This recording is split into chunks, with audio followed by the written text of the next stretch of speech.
안녕하세요. 토치코치입니다. 오늘은 새로운 컨텐츠로 제가 돌아왔습니다. 일전에 다이어트, 운동, 건강 이런 상식들에 대해서 많이 말씀드렸는데 이번 시간에 좀 더 디테일하게 좀 더 전문성 있는 컨텐츠로 유명한 책들이나 논문들을 좀 파헤쳐보는 시간을 가져볼 겁니다. 오늘 소개해드리고 인용할 책은 환자혁명이라는 책이에요. 약과 병원에 의존하던 나의 건강 주권을 회복하라 라는 부주제로 이제 말씀을 드릴 건데요. 이 책의 저자는 조한경 박사님. 제가 이분 되게 많이 홍보하고 다니는데 이분은 알란가 몰라. 이분 팟캐스트랑 이제 유튜브 채널도 하고 계시고 제가 뭐 화장하면서 많이 즐겨 듣는 채널이기도 합니다. 이분은 이제 미국계 한인 의사분이세요. 그래서 이 책에서는 특히 현대시대의 의학 상황이나 그다음에 진짜 건강을 다루는 것은 무엇인가 라는 것에서 좀 말씀을 드리고 있고 그다음에 전문성이 좀 높기 때문에 지식이나 상식 좀 디테일하게 알고 싶은 분들에게 추천드리고 약간 가볍게 보기보다는 약간 무겁게 봐야 되는 책이라고 말씀을 드리고 싶습니다. 가장 먼저 첫 번째로 이런 얘기가 나오더라고요. 우리가 병원에서 비타민이나 미네랄을 처방하지 않잖아요. 근데 약물을 많이 처방하는데 사실상 심장 박동이 불규칙하고 혈압이 높은 환자한테는 마그네슘이 가장 필요하고 그 다음에 비타민 C 고용량요법으로 소아마비나 바이러스를 72시간 안에 죽이는 효과가 있다고 해요. 또한 나이아신과 같은 것이 LDL을 낮추고 HDL 수치를 높이면서 지질 단백질 A를 낮추는 효과가 탁월하다. 근데 사실상 보면은 약물 처방이 훨씬 더 많다는 사실이에요. 스타틴 같은 것들이. 근데 왜 병원에서는 이런 나이아신 사용하지 않고 스타틴 약물 사용해? 했을 때 그 이유가 미국을 이제 비유해서 말씀해 주신 거긴 하지만 제약회사의 비즈니스 모델과 맞지 않아서 이런 약물을 처방한다는 거가 라는 얘기죠. 미국 의회에서 가장 큰 로비 세력이 제약회사라고 해요. 저는 되게 놀랐거든요. 그래서 사실상 그 의사들을 애초에 양성할 때 의사들을 교육하는 게 제약회사다. 그러다 보니까 많은 의사들이 비타민이나 미네랄 중요성보다 약물의 중요성을 더 생각하고 있고 그렇게 처방하게 되는 현실에 대해서 이제 말씀을 해주시고 계시면서 현대의학 vs 기능의학의 차이점을 조금 더 디테일하게 생각해 주시는데 결국 이거 핵심 뭐냐면 몸이 필요로 하는 것들을 채워주고 몸이 해가 되는 것을 빼내는 거. 그게 진짜 내 건강의 주권 회복하는 거에 가장 첫 번째다라고 이제 볼 수 있는 거죠. 그러면서 이제 차단제와 이제 억제제에 대해서 말씀을 해주시는데 예를 들어서 우리가 많이 먹는 혈압약 이런 것들, 베타 차단제, 칼슘 채널 차단제, 역류성 식도염에도 양성자 펌프 억제제 이런 차단제와 억제제가 사용된다는 거예요. 근데 사실 대부분 비타민이나 미네랄 같은 경우는 바로 촉진제라는 거죠. 그래서 호모시스테인에 작용하는 비타민 B군, 그 다음에 호모시스테인 레벨이 높은 것은 영양결핍이 원인이 되는 비타민 B6, B12, 엽산 이런 것들이 부족해서인데 이런 거는 촉진제라는 거죠. 근데 우리는 현대 많은 것들이 차단하고 억제하는 약물 복용을 많이 이루어지고 있다. 그러면서 이것보다 차라리 우리 몸에서 필요한 것들을 촉진시켜주는 거에 좀 더 중점적으로 봐야 된다는 걸 또 설명해 주시고 계십니다. 우리가 칼슘 좋다고 해서 칼슘 진짜 많이 챙겨 먹잖아요. 근데 칼슘을 아무리 먹으면 뭐해? 뼈에 흡수되지 않으면 아무 소용이 없겠죠. 근데 사실 칼슘이 뼈로 들어가기 위해서는 비타민 D, 비타민 K, 마그네슘 이런 아이들이 필요하다는 거예요. 그래서 내가 진짜 칼슘이 부족한 건지 아니 비타민 D가 부족한 건지 이런 걸 파악하지 않은 채 무조건 칼슘 있으니까 좋은 거 이러고 챙겨 먹고 비타민 좋은 거 이렇게만 바라보고 있지 않나 우리가. 조금 더 다른 예로는 당화혈색소 수치가 안 떨어지는 환자가 있는 사람한테는 비타민 B6의 결핍이 있다고 합니다. 근데 아연 결핍일 경우에는 또 비타민 B6가 활성화되지 않아요. 이렇게 모든 게 다 유기적으로 연결돼 있다는 거예요. 그리고 또 비타민 C 챙겨 먹는 분들 되게 많은데 이거의 99%가 이제 아스코르빈산이라는 거고 비타민 D도 알파 토코페롤라. 근데 이런 게 뭐냐면 원가가 싼 것들이래요. 그러다 보니까 효능이 없는 경우가 대다수인데 우리는 그냥 단순히 비타민 C, 비타민 D 이렇게만 접근해서 안에 무슨 성분이 들어가 있지 않고 그냥 섭취하고 그냥 바라보고 있는 것이 아닌가. 또한 우리 몸에 중요한 마그네슘도 산화마그네슘, 구연산마그네슘, 염화마그네슘, 황산마그네슘, 마그네슘 종류도 엄청 많아요. 이 중에 가장 싸고 흡수가 안 되는 것이 산화마그네슘인데 우리가 그냥 마그네슘이면 다 마그네슘이겠거니 하면서 복용하고 있진 않나. 이런 거를 좀 자각을 해야 된다라고 생각을 해서 요 예시들을 가져와 봤고요. 요 예 같은 경우는 이제 좀 다이어트와 연관이 되어 있죠. 많은 분들이 이런 거를 이렇게 드시는 분들이 많아서 제가 갖고 왔는데 함께 단백질과 전분을 같이 먹으면은 중화작용이 일어나 소화에 방해를 줘요. 근데 또 뭐 다른 데서는 뭐 단백질과 뭐 탄수화물을 같이 드시니까 괜찮다 막 이런 경우도 있더라고요. 근데 저는 추천하지 않고 이 책에서도 추천하지 않고 있어요. 소화관 안에 박테리아가 증식해요. 이렇게 중화작용이 일어나면. 대표적인 예가 뭘까요? 밥과 고기, 햄버거 감튀 이런 것들이 전분이나 단백질을 함께 소화 시키는 건데 별로 좋은 형태가 아니다. 그래서 단백질이 필요하다면 전분 먹고 2시간 정도 후에가 단백질을 가장 흡수하는데 좋은 시간이다라는 이런 팁도 있었고요. 그래서 지금 앞에 파트에서 얘기한 핵심은 뭐냐면 내가 뭘 먹느냐도 중요하게 생각해야 되지만 그 전에 내 몸에서 뭐가 빠져나갔고 뭐가 결핍이고 나에겐 필요한 게 뭐고 이런 것들을 조금 더 디테일하게 따져볼 필요가 있다라는 부분이고 우리가 생각하는 약물보다는 비타민과 미네랄 이런 영양소 흡수가 굉장히 중요하구나를 알려드리고 싶었어요. 그래서 다음은 사실 이제 조금 더 저는 다이어트적인 부분으로 접근을 해서 말씀을 드릴게요. 가장 중요한 부분을 몇 가지 가져왔는데 면역력 정말 중요합니다. 생명을 유지하는 힘이라고 하죠. 면역 시스템은 우리 몸에서 군대라고 생각해 주시면 돼요. 그래서 사실상 예를 들어서 우리 한국이 엄청 강해. 미국처럼 군대가 엄청 막갱. 그러면 어느 나라에서 쳐들어와더라도 내 자체가 강하기 때문에 내 자체 내에서 해결을 할 수 있는 거예요. 근데 내가 안에 군대 시스템이 강하지가 않으면 누가 쳐들어오든 계속 그냥 뚫리는 거죠. 막히는 거죠. 이 정도는 했는데 이겨내지 못하고 조그만한 세균이나 병균에도 감염이 되는 형태가 되는 거예요. 그래서 이런 것들의 활동에서 교감신경과 부교감신경이 그 밸런스가 잘 맞는 게 굉장히 중요하다라는 부분인데 조금 헷갈려 하실 분들이 있어서 설명을 드릴게요. 우리 몸에 자율신경이라는 것이 있는데 크게 교감, 부교감이 있습니다. 교감신경은 쉽게 말해서 이런 거예요. 예! 막 카페인 먹어서 막 몬스터 먹어서 막 발바바 몸에서 이제 막 동공이 확대되고 침분비가 나오고 이런 것들이죠. 그다음에 부교감은 약간 이렇게 처진 형태? 그래서 밤에 자기 전에 뭔가 릴렉스되고 안정화되고 동공이 축소되고 모든 게 좀 수축되고 이런 형태인 거죠. 이런 거가 밸런스가 잘 맞아야 돼. 어느 하나 교감이 확 항진돼 있거나 너무 부교감이 항진되었다가 아니라 이 하루 주기에서 교감이 조금 위에 와 있을 때는 와 있어야 되고 부교감이 좀 올라왔을 때는 올라왔어야 되고 이런 균형이 맞아야 되는데 우리 몸에서 암세포, 암을 예방하기 위해서는 조금 부교감 신경이 위에 있는 게 맞고 그래서 이 밸런스가 잘 맞아져야지 면역력이 강해진다. 독감 예방주사 한방 누가 어디서 다른 나라가 우리 도와준다는 것보다 우리 자체가 건강하면은 누가 와도 이겨낼 수 있다라는 부분이에요. 그래서 이런 면역력을 기를 수 있기 위해서는 무엇을 해야 되냐? 다 아는 거죠, 사실. 잘 자고, 운동 잘 하고, 제대로 된 영양 섭취하고, 이렇게 해서 면역력을 잘 기르는 것이 우리 몸에서 세포들이 건강하게 할 수 있는 거고, 이 또한 살이 안 찌게 만드는 거에서 굉장히 중요한 키포인트라는 거예요. 그러면서 이제 세균설과 내부 환경설에 대해서 좀 말씀드리면 외부에서 들어온 병균이 문제가 아니라 우리 몸의 내부 환경이 문제인 거다. 이미 몸속에 있던 병균들이 문제인 거다. 그래서 예를 들어서 이미 우리가 한 입 베어먹은 사과가 있고 그냥 생사과가 있어요. 똑같은 시간을 놔둬도 이미 한 입 베어먹은 사과가 훨씬 더 빨리 썩게 되죠. 우리 뭐 침이나 이런 것들이 있고 이미 한번 깎여져 나갔으니까. 그런 것들이라서 이미 내 몸을 탄탄하게 만드는 것이 중요하다라는 거. 그 다음 중요한 거 잠자는 거 우리 모두 알고 있어요. 수면의 중요성에 대해서 말씀을 드리고 있는데요.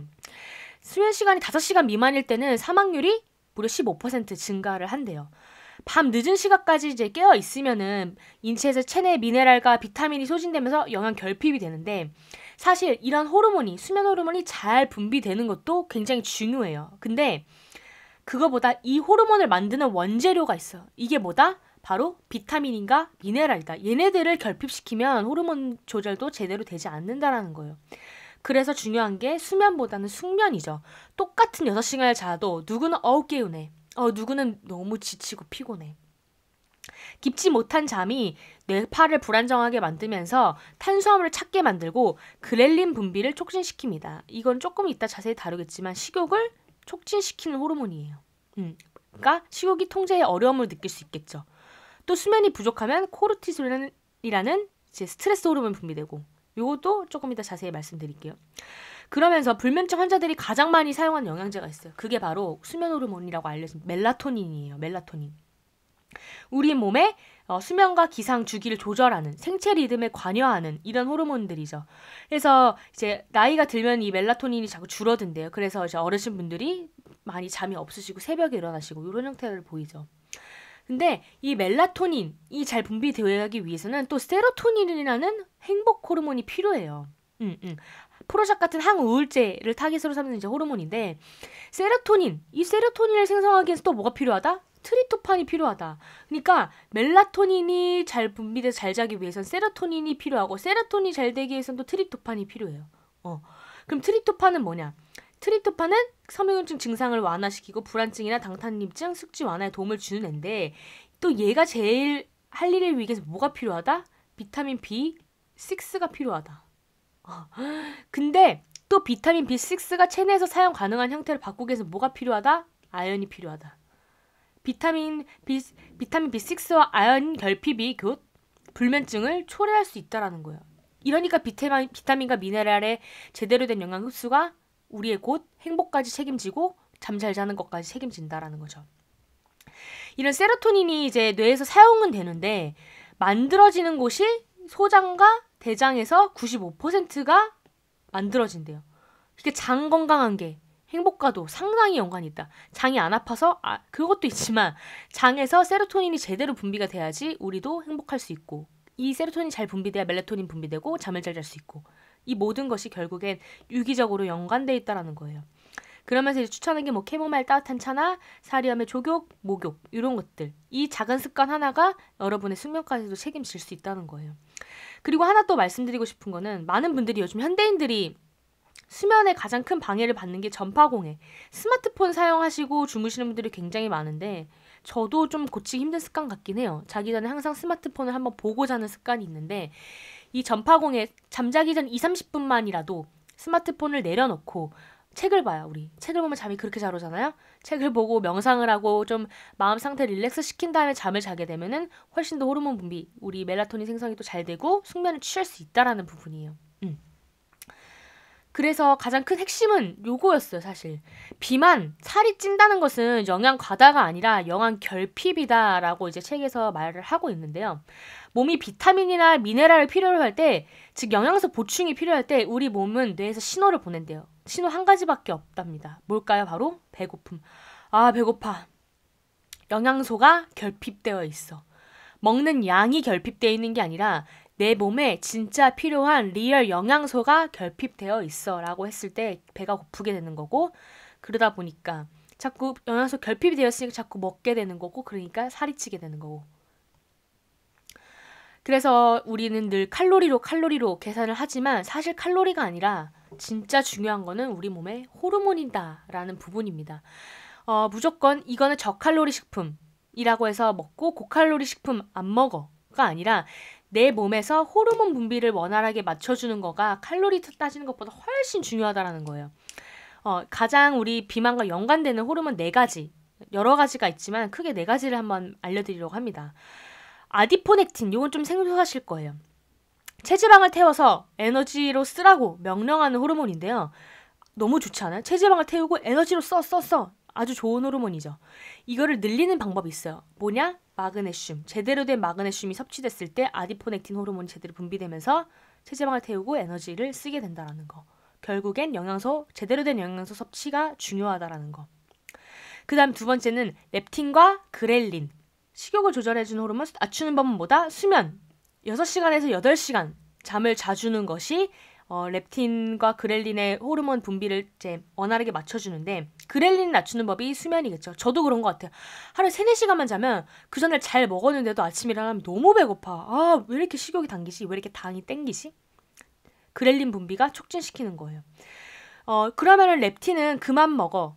도 돼. 식욕을 조절해주는 아주 좋은 호르몬인데 얘의 양을 늘릴 순 없을까? 실험을 해봤겠죠. 근데 렙틴의 양을 임의적으로 늘렸을 때는 식욕 조절에 큰 효과가 없었다고 해요.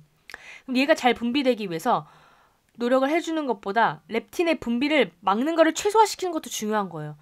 그만 먹어, 그만 먹어를 통제를 못하게 하는 애들이 있어요. 그게 바로 뭐다? 가공식품, 액상과당. 이런 애들이 우리 몸의 렙틴 분비를 저하시키는 거예요. 그러니까 이런 걸 먹으면 자꾸 덩이 더 땡기고 더 먹고 싶고 식욕 조절이, 호르몬 조절이 안 되는 거죠. 다음 3번째는 인슐린이에요. 우리 혈당 조절 호르몬이라고도 하고 이제 당뇨 얘기할 때 굉장히 많이 나오죠. 혈관에 있는 포도 당들을 처리해주는 우리 몸에서 아주 중요한, 특히 살찌는 것과 가장 중요한 연관되어 있는 호르몬이라고 볼 수 있는데 요거는 인슐린 저항성이 가장 문제다라고 말씀을 해주시는데 요거를 뭐 살짝 비유를 하자면 우리가 이런 거예요. 9 to 6 근무하는 사람이 있어요.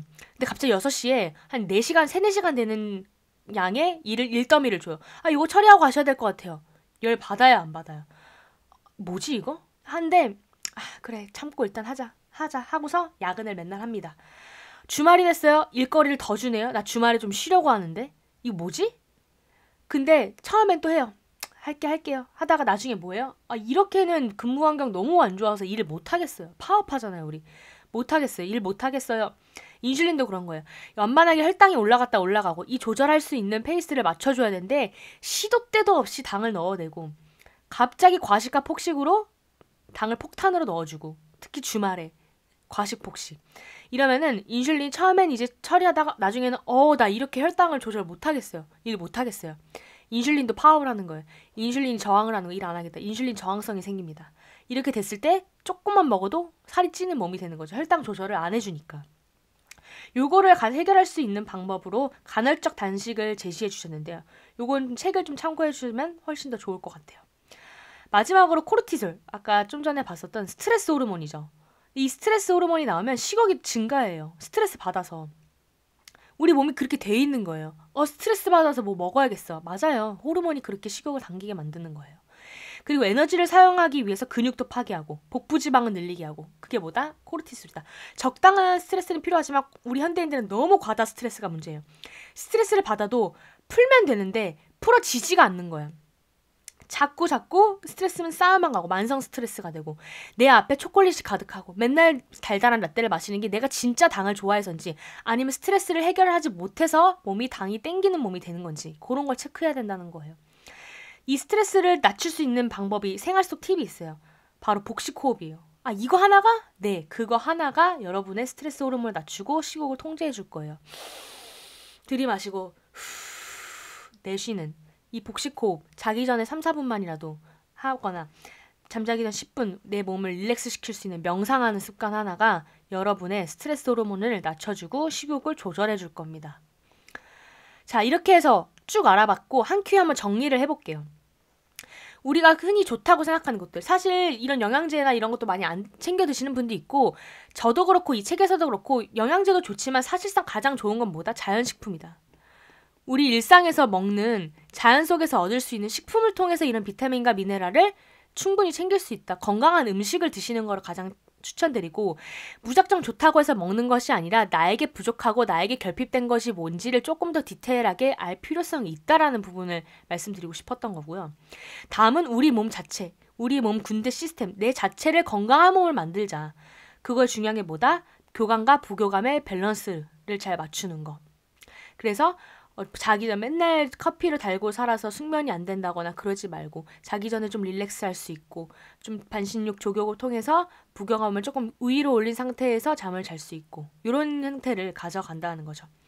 3번째는 그래서 잠을 잘 자는 거. 잠을 잘 자는 게 무작정 10시에서 12시 사이에 자야지. 무조건 8시간 이상 자야지가 아니라 그 일전에 되는 장부터 건강하고 먹는 것부터 잘 컨트롤이 되고 비타민과 미네랄, 영양소가 잘 섭취되는 것으로 비롯하여 숙면을 취할 수 있다라는 거죠. 먹는 것부터 개선해야 잠을 잘 잘 수 있다. 마지막은 칼로리 개념이 아니라 호르몬을 신경 쓰자. 우리 몸의 호르몬을 제대로 분비될 수 있는 환경들을 만들어 주자라는 거예요. 스트레스를 받으면 먹는 걸로 푸는 게 아닌 뭔가 나만의 스트레스 풀 수 있는 방법. 스트레스 풀 시간이 없어요. 자기 전에 3분 복식 호흡 아니면 명상을 통해서라도. 그런 소소한 습관들을 통해서 내 몸의 호르몬 분비가 얼마나 원활하게 되고 있나를 훨씬 더 신경 쓰시면서 체중을 감량하고 건강을 지키셔야 된다라는 부분을 말씀드리고 싶었습니다. 그래서 이번 시간 이렇게 환자혁명이란 책을 인용해서 좀 더 다이어트적인 접근을 통해서 말씀드렸는데요. 다음 시간에도 좀 더 전문성 있는 컨텐츠 그리고 이 책을 다뤄주셨으면 좋겠어요. 이 논문 이런 주제를 알고 싶어요 하시는 거 언제든 댓글 남겨주시면 참고해서 만들 테니까 꼭 소통을 위해서 우리 댓글을 한번 달아볼까요? 좋아요, 구독, 댓글까지 달아주시기 바라면서 오늘 이 시간 환자혁명에 대해서 말씀드린 거 마치도록 하겠습니다. 빠용!